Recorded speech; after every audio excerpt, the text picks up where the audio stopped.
Nous souhaitons la bienvenue à l'émission Fausse. Comme on l'a dit, aujourd'hui c'est le lancement officiel de l'émission Fausse. Je vais me présenter, je suis la sœur Rachel Manzambi Elemba. Je ne suis pas seule, je suis accompagnée de mes bien-aimés qui sont avec moi. Je vais leur laisser se présenter, chacun va donner son nom, chacun va se présenter. On va commencer par la sœur qui est à côté. J'aimerais que tu te présentes. Shalom frères et sœurs, c'est la sœur Corinne. Moi, je suis le frère Patou. La paix du Seigneur à tous, moi c'est la sœur Mélissa. Shalom, moi c'est la sœur Béa. Bonjour, moi c'est Julien. Bonjour, moi je suis la sœur Sarah. Bonjour, moi c'est le frère Kenneth. Très bien, gloire soit rendue à Dieu. Comme vous voyez, je suis accompagnée des personnes formidables qui sont avec nous, avec qui nous allons passer du temps dans la présence de Dieu. Et la première des questions qu'on se pose, pourquoi fausse? Que veut dire fausse? Fausse veut dire la lumière en grec, tout simplement. On peut le voir, vous pouvez regarder sur Internet. Fausse veut dire lumière. Et pourquoi fausse? Pourquoi fausse? Parce que nous sommes dans un monde où nous sommes remplis des questions, on se pose des questions et des questions dont on n'a pas de réponse, où on se pose des questions en famille, au travail, dans le couple, étant célibataire, étant jeune. Et au travers de cette émission, par la grâce de Dieu, nous allons pouvoir répondre à différentes questions. Et pour commencer, aujourd'hui, nous allons aborder un thème très important. Le thème, c'est lumière et ténèbres.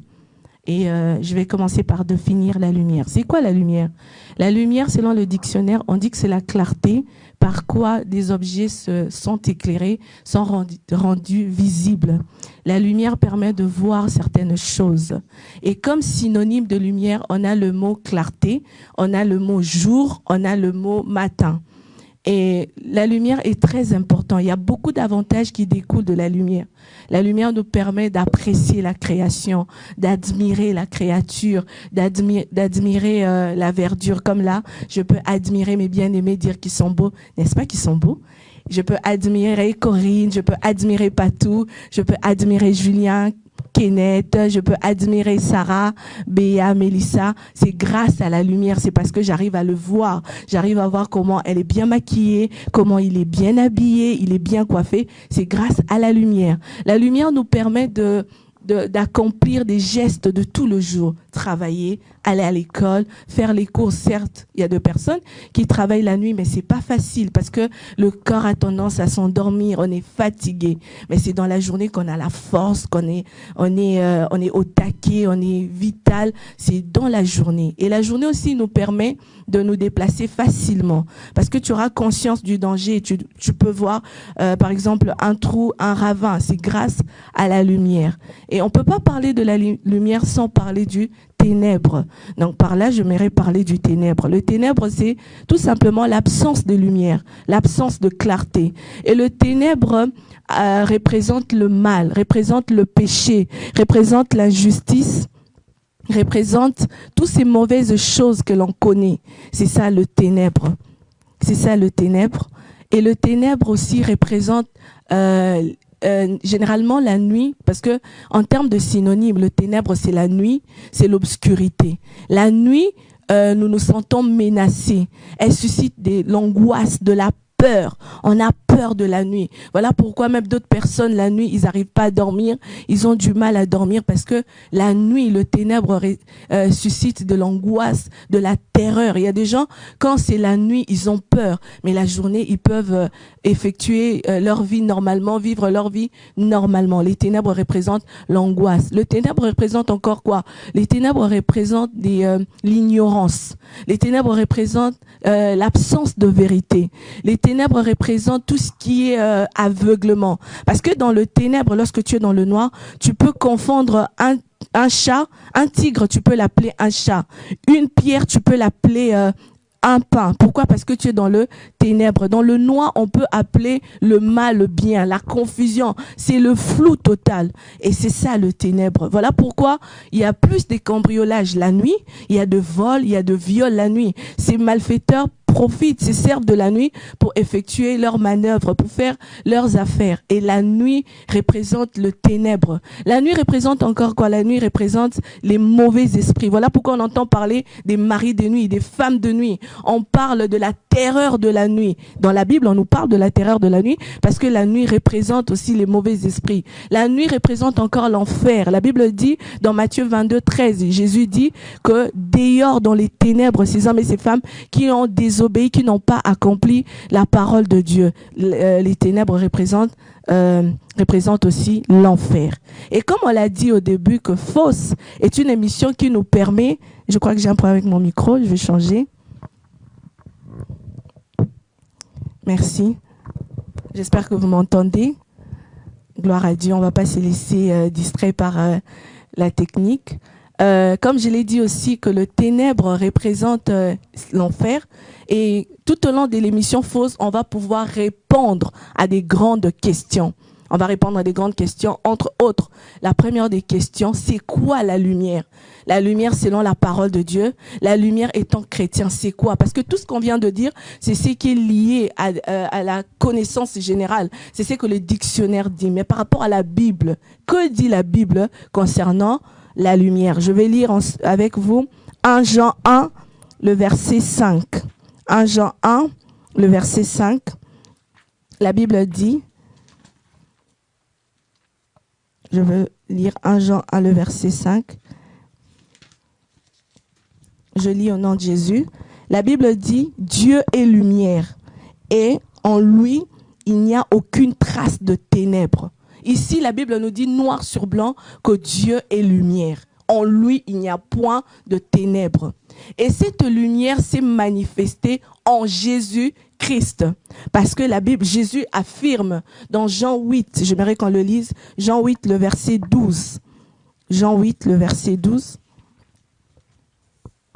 Jean 8, le verset 12. Jésus dit, je suis la lumière du monde. Celui qui me suit ne marchera pas dans les ténèbres, mais il aura au contraire la lumière de la vie. Jésus dit qu'il est la lumière du monde. Il affirme, il confirme qu'il est la lumière du monde. Donc pour nous chrétiens, la lumière c'est Jésus. Il est la véritable lumière. La lumière ce n'est pas l'occultisme.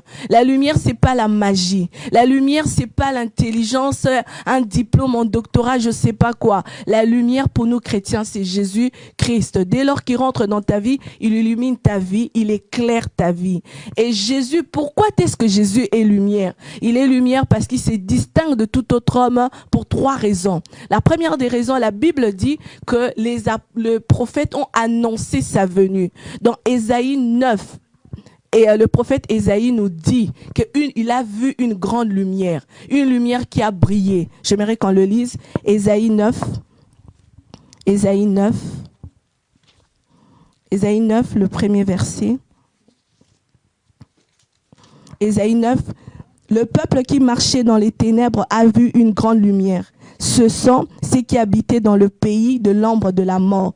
Une lumière a brillé. Il parle de la lumière. Ici, Ésaïe nous montre Jésus, nous présente Jésus comme étant lumière. Et il décrit, il dit que cette lumière, dans le verset 5, il dit, un enfant nous est né. Un fils nous est donné et la souveraineté reposera sur son épaule.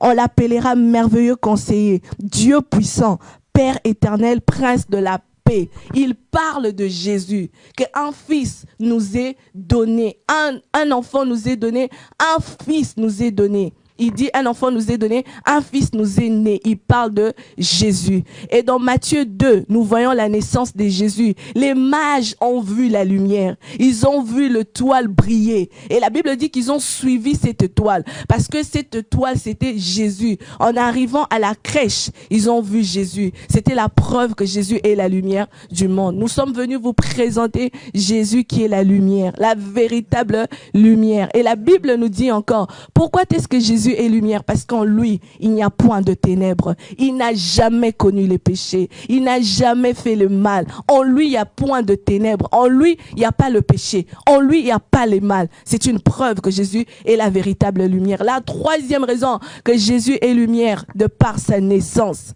Nous voyons, nous connaissons tous que pour qu'il y ait une naissance, pour qu'il y ait vie, il faut qu'il y ait la sémence d'un homme et l'ovule d'une femme. Et cette fusion nous donne ce qu'on appelle zygote, qui va engendrer un enfant. Mais Jésus, pour Jésus, on n'a pas eu besoin de sémence. On n'a pas eu besoin de la sémence de Joseph. C'est la preuve qu'il est la lumière. Il est né surnaturellement. Il est né d'une femme sans la sémence d'un homme. C'est la preuve que Jésus est la lumière. Et la Bible nous dit, même tout au long de sa vie, il a guéri les malades. Les aveugles ont vu, les paralytiques ont marché, les sourds ont entendu, les morts étaient ressuscités. C'est la preuve que Jésus est la véritable lumière. Il est mort. Et non seulement il est mort, parce qu'il est mort de manière injuste, parce qu'il n'avait pas connu de péché, on l'a tué, il était crucifié. Mais la Bible nous dit 3 jours après, il était ressuscité. C'est la preuve que Jésus est la lumière du monde. Voilà pourquoi ce soir,